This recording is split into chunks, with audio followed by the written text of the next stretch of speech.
So profit first for restaurants. Now we're going to talk about profit.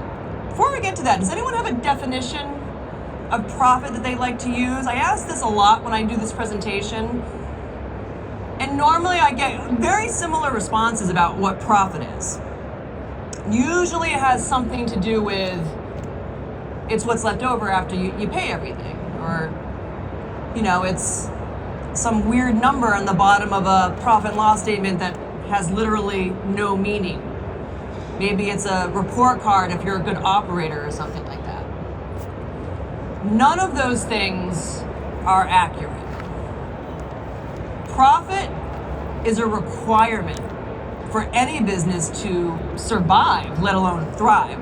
Because profit serves so many different functions in a business that people often forget or just don't know about.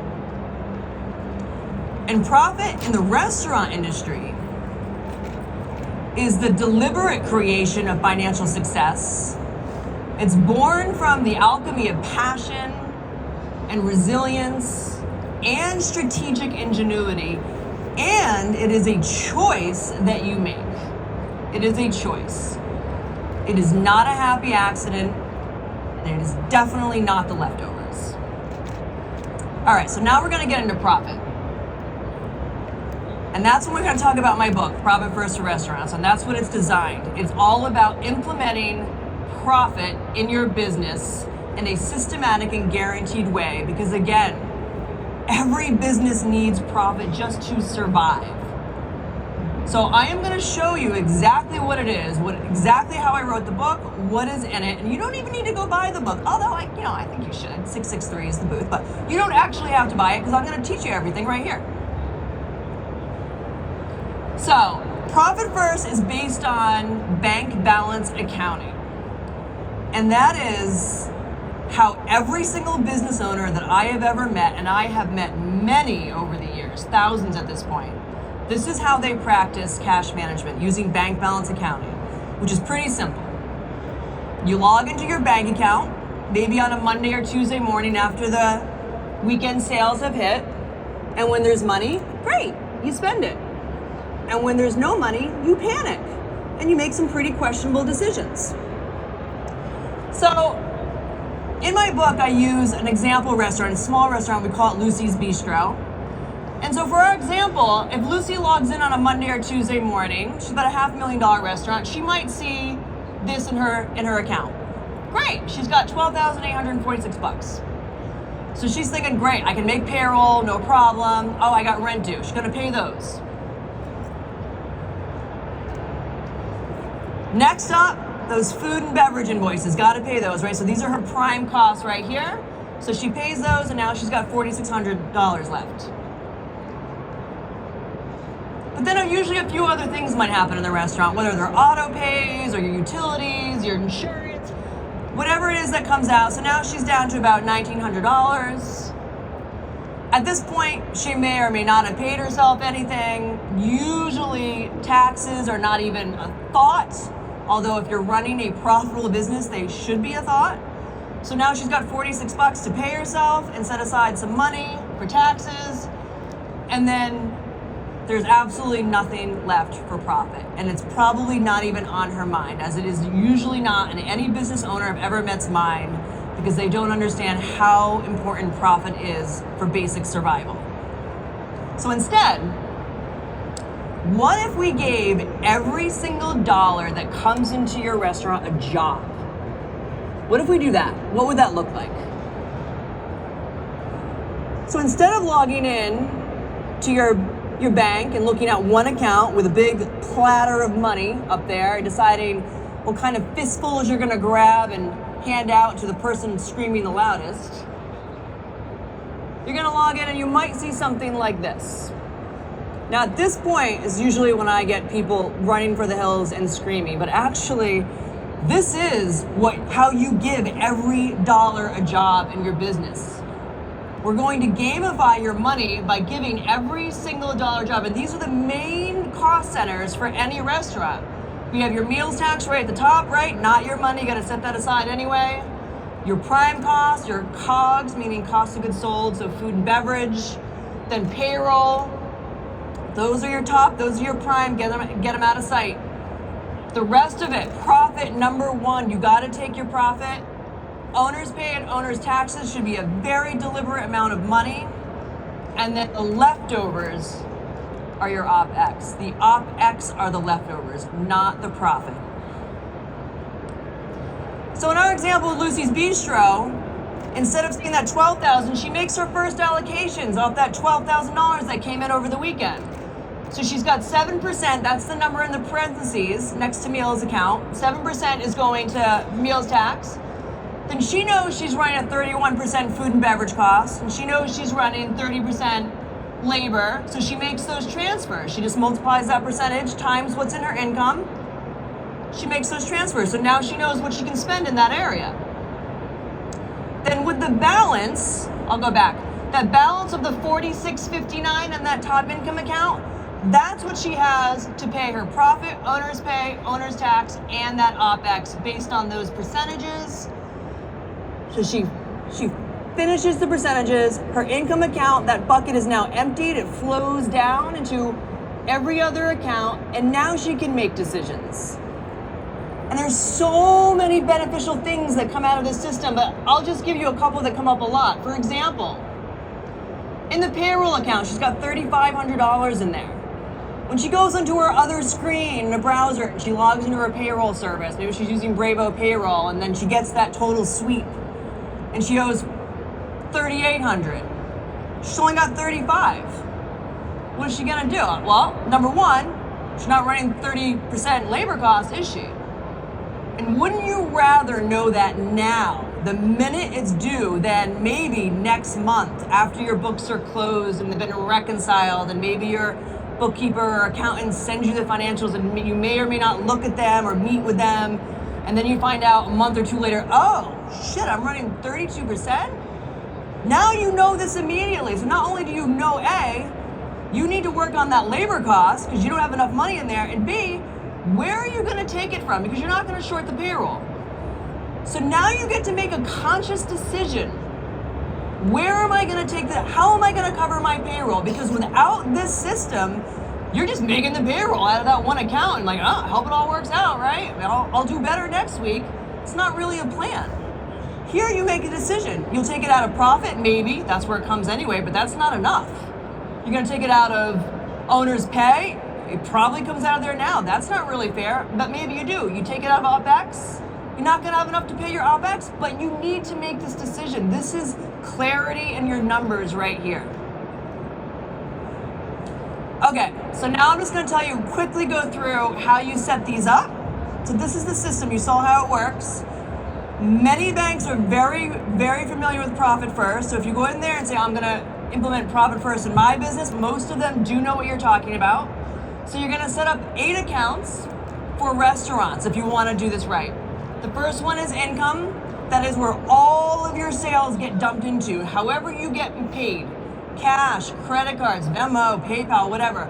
All point to the income accounts, big pile of money. Second one is your meals tax, that will be a checking account. That one you can pay the state right out of. Third one is your COGS, your food and beverage account. That's a checking, obviously, because you might have to write checks. Same with labor, your payroll account, same thing as a checking. Your profit account is more of a hold account. It could be a checking or a savings. Kind of depends on your banks and what their regulations are, but you want to do no minimum and no fees, and there are plenty of banks that do that, and they are great to work with. We have a whole list on our website of them. Your owner's pay would be a checking. Your owner's tax, again, like a checking or a savings account. And then your OpEx, of course, will be checking, and that's where all of the overhead type expenses come out of. So again, prior to implementing Profit First, you might see something like this. Now when you log in, you're gonna see this. Now, how do you know what percentages to use for your business is the logical next question. So I'm gonna show you how to do it. That came out funny. Okay, it's a weird slide. All right, so hopefully, when you run a profit and loss statement for your restaurant, hopefully it looks something like this. If it doesn't, you might wanna come talk to us at booth 663. So hopefully when it's collapsed down, it looks something like this, right? Where you have your sales at the top, Then under cost of goods sold, you're gonna have your food and beverage. You may or may not have your labor in there. That's up for grabs, right? And then beyond that, at the bottom of your expenses, usually, and this is like a personal preference, you combine them into admin expenses. We have advertising and marketing if that's big for you. Some restaurants, that's a big number and we wanna know what that is. Direct operating, occupancy. Those are the big ones. I threw on owner's pay and personal expenses just for ease of this assessment. Depending on what tax status you are, that could be very different, right? So you're an LLC, you are sole proprietor, DBA, you are not allowed to be on payroll. That would not be on here. That would be on a balance sheet. If you're an S Corp, you can be in payroll. That's a different conversation, but I just put that on there for the accountants in the room to show you the visual. So here we have a collapsed P&L, just buckets of where the money is going. So you take those buckets and you fill out this simple chart, and this is free and a download on our website for you. So she has her gross sales of $500,000, that's after meals tax. Then she's got her food and beverage, her COGS account, payroll. These are how much money she spent over last year in these areas. When you take the 500 and you subtract your prime costs of COGS and your payroll, you get your real revenue. Some people call it gross profit. They're very similar. And then of the 185, in our example, Lucy had 120, 250 going to her OPEX. She took out 74 for owner's pay, and she was running at a loss over the year of 92.50. This is where we kind of come up with these numbers. Now we just make these percentages. So you divide for COGS, your 160 by 500, and you get 32%. That's her 32% food and beverage costs. The same for labor, 155 divided by 500, she gets 31%. Those are her prime costs at the top. Those are called caps, meaning current allocation percentages. Without her even really thinking about it, that is where she's been spending the money in these areas. Then the bottom, she had 40% going to owner's pay from real revenue, and 65 going to OPEX, which means she had negative profit, which is very, very common in a lot of businesses, especially in the restaurant business. And you can't really have negative money, so what does that mean? That means she has debt, right? That means she has at least $92.50 in debt, and that could be credit card balance, it could be a line of credit, it could be investment, it could be loans, it could be anything, but that's what that means is there's debt. And the only way to service debt is through profit. Only way. That's why profit is so important. There's no other way to service debt. Okay, so now if you're wondering, well, I run a 38% food cost now because food's out of whack and my labor is this and that. Okay, we're gonna get to that in a minute, how you make this work for your business, because honestly, this is all gonna come down to your business model. How did you design your business to be profitable? That could be going back to your original business plan, or maybe you're gonna write one today, who knows, but you need to have a model that makes profit. So this chart right here, this is called I call it the Mac Daddy TAPS chart. TAPS just stands for Target Allocation Percentages. And where we got that is from the original Profit First book. It was written about 10 years ago. It's constantly a #1 bestseller on Amazon. It's just Profit First. I wrote a derivative just for restaurants. But in that book, the author Mike talks about interviewing and researching thousands of small businesses, some of them restaurants, but across many industries. Even pulled from publicly traded companies and figured out with the top performer type businesses what they were running in percentages and used those. So that's where these come from. The healthiest top small businesses run in these percentages. So if your real revenue or gross profit is between 0 and 250K, like in our Lucy's Bistro example, she's gonna fall in column A, which means we're gonna look for a 5% profit for her, 50% owner's pay, 15% tax, and the rest is gonna go to OPEX. Again, that's off of real revenue. Your prime costs are very different. Those should already be figured out. So that's where she's gonna take is from that column. Now, depending on where you fit in, you might be in another column depending on your business.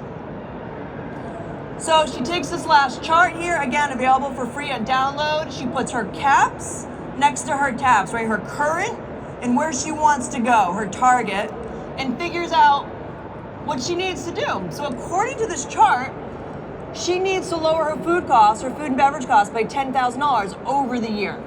She needs to drop it by 2%. That's not too bad. You could do that with maybe some menu price increases, maybe running certain specials, etc. This is where you get creative with it. She knows she needs to drop labor by 1%. We have tools to help you do those on our website as well. And then down below is where the real problems exist, which is super common in all the restaurants that we start working with and also other businesses, which shows that she basically needs to cut her OPEX in half. And part of OPEX is occupancy, which you only have so much control over, so I get that. And I'm gonna say this before I get the pushback on this one. You might not get to your taps, to your target. You might not get there, but the journey from where you are today to getting there is what is going to make all the difference in the world to your business. All the difference. And in our story, she doesn't get quite to the 30% in OPEX. She only gets to, I think, 50. It's been a while. I've read the book since I read it, but she gets about 50, but still that's 15% that she gets to add to owner's pay and to profit. So it's about the journey of getting there. You might not make it, and some do. All right, and this last chart is very simple. When you implement Profit First, we like to give you 6 quarters. Some people do it in less, some people it takes longer, but on average, 6 quarters of monitoring and running the system and tweaking it and making the necessary changes that you need to in your business model to hit those taps is what's gonna make this happen. All right, so now we're gonna get to all the crazy stuff that people love to ask me about when it comes to your business model. And really the easiest way to do is to go back to your original business plan if you have one and figure out, oh, I thought I was gonna make 20% profit. Oops, that didn't happen. Figure out where you went wrong. Look at your original business plan and figure out what was higher and see if you can get back to that or where you can make other changes. But in the bottom line is, your restaurant has to be set to make a profit or it will not survive. It'll just keep incurring more debt. So figure out your model. And the exercise that I have in the book and in the workbook is really very simple. You just kind of walk through literally with a legal pad or a clipboard and look around your restaurant and figure out where there might be places that you can trim, trash, or just reinvent to save money. So that's an example in the book. And I'm gonna fly through the rest of these because I feel like I'm almost out of time. Okay. 5 minutes. All right. Yep. Okay. So a couple of other tools that we've created, we also talk about in the book. So the first one is for your menu costing. It may or may not surprise the people sitting here how many people do not know exactly what their every item on their menu is costed out at, and it is extremely important. We work with lots of restaurants in our company, and I have to tell you, we had one company and they were out of right near Notre Dame University. It was a burger shack. And he was great at it, sold tons of burgers and couldn't figure out why he was never making money. He was always in debt. And as it turned out, when we did one simple analysis of that plate, the burger and fries, his number one selling item, he was running at 57%. He just thought he was at 30. I don't know where he came up with 30, but it's not uncommon. You just have it in your head, oh, that's 30, the 35 maybe. Literally down to the ketchup and the fry and the salt and pepper, it was a 57% food cost. And it was it's how he was digging his hole, right? It was bad. So you gotta know your food costs. So we have a very simple tool that you can download and just plug in your top selling items and just make sure that you're on target, that it's not crazy out of whack. If it is, make that decision to change something immediately.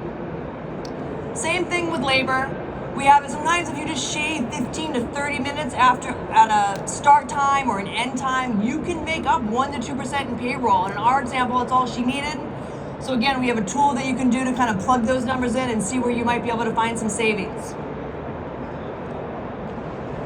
And the expense analysis. So this is the OPEX. This is one of my favorite things, oddly enough, to do. And literally, I highly recommend doing this if you struggle with your operating expenses, is get a copy of your profit and loss detail report. Your detail report is literally just the actual checks and charges behind your P&L numbers, right? So it'll be it'll be several pages long. I like to print it out. I might do 3 months at a time. If you do a year, it'll be 100 pages, right? And I print them out, I grab a highlighter, and I just go through, and if there's anything on there, you're like, I don't think I need that. And the thing is, you'll find stuff. It might be a subscription that costs you $9.99 a month, and you're like, well, who cares? It's $10. That shit adds up. Just go through the exercise and look for the bloat of your business. And even if it's not forever, even if it's something you're like, okay, let me see if I can live without this for 3 months, do that. It's the exercise in doing this changes the way you think about your business, and you'll start to be way more discerning. Insurance is another one. I had this question the other day. Insurance should definitely be looked at every year because insurance carriers have different appetites for different industries. So one year they might give you a great rate. You're like, this is awesome. And the next year they might have doubled it. But go get that costed out because you might find a company that wants to get in the restaurant game all of a sudden, and they might give you a great rate. And it does change dramatically. We find this all the time. Insurance should be shopped out. You might find that in some other areas. This is a great place to be, to find places that might give you better deals on linen or whatever it is. So again, good exercise to go through. And that's how you do expense analysis. And I have yet to find, I think we have probably 85 restaurants that we're working with right now.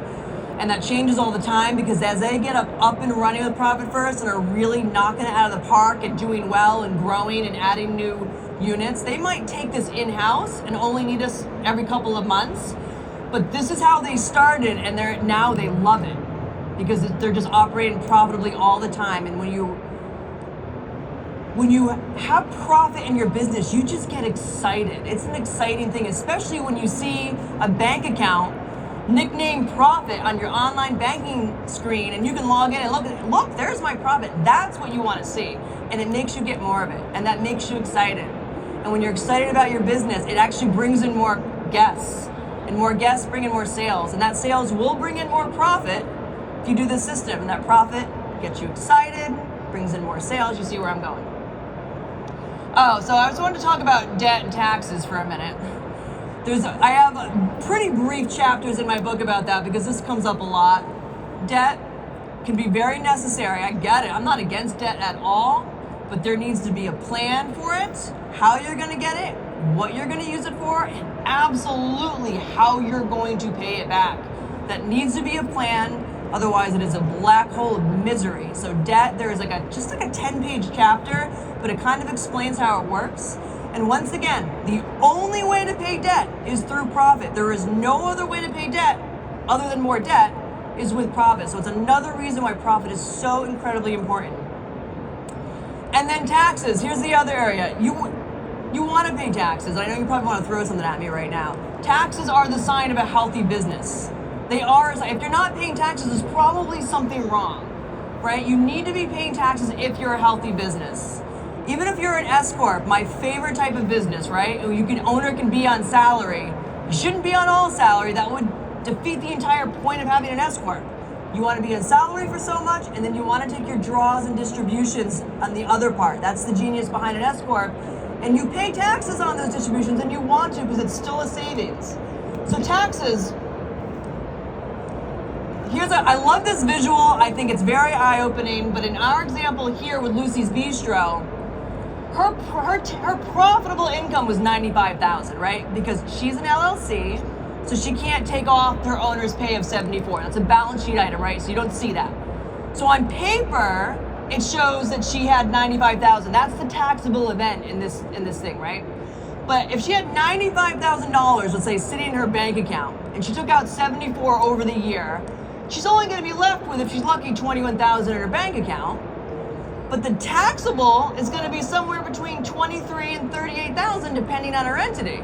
That's the tax. So this is why businesses get into that. How could I possibly owe this much money in tax? Where did it all go? This is how tax works. This is just how it works. Depends on your entity, depends on how you pay yourself, depends on so many things. You don't have to be a CPA to understand this. You can just read this chapter in the book, and I think it's written from somebody who's not a CPA, but I just understand taxes because I have to. So understanding this will really help you get why taxes are a thing and how you can make it not scary at all. Then the last two chapters in the book, really, culture is so important, and it absolutely affects your bottom line, and I have examples of how it affects your bottom line, but I'm no culture expert. There are great books on that. Marketing, I decided to share. So my last restaurant was Bumboa in Boston in the Back Bay. between Backbase out then. And we had the best of times for a few years. We were like rock stars, and then we had the absolute worst of times and struggled to stay alive. And the only reason we stayed alive and didn't have to shut the doors and we actually were able to sell it was from this very simple marketing strategy that I implemented that I found from this guy called Rory Fat. I think he's still around. And it's very simple, and I share it with you in the book. And if you're struggling at all and you want to implement something that is very low cost and very simple, but it absolutely will put butts in seats, this will do it. And it all starts with a comment card, which drives me crazy that someone does not have some version, because these are gold. These are gold in your business. So I have a whole system in there in the book, how you track it, and that is it. That is how you get in contact with us. And we are at booth 663. If you have any questions at all, if you don't get time for them today, please, my entire restaurant division is here today. Feel free to come over, ask us anything. About 2 questions. So if you have a question, raise your hand. I'm gonna do it by who goes hand first. I think they're all gonna come visit you. I think that's what this is. Like, oh, I'm gonna come and talk to her. I love that.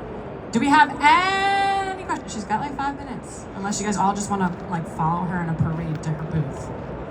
I think we're gonna parade you too. I love it. Thank you so much. Well, Kasey, thank you so much. This was a fantastic session, extremely informative. Maybe that's why there's no questions. So make sure you go visit her at her booth. And we'll see you guys next for our keynote speaker. And I have to go find him, Mr. Ty Law and Mr. Greg Hill. So join us back here in 15 minutes.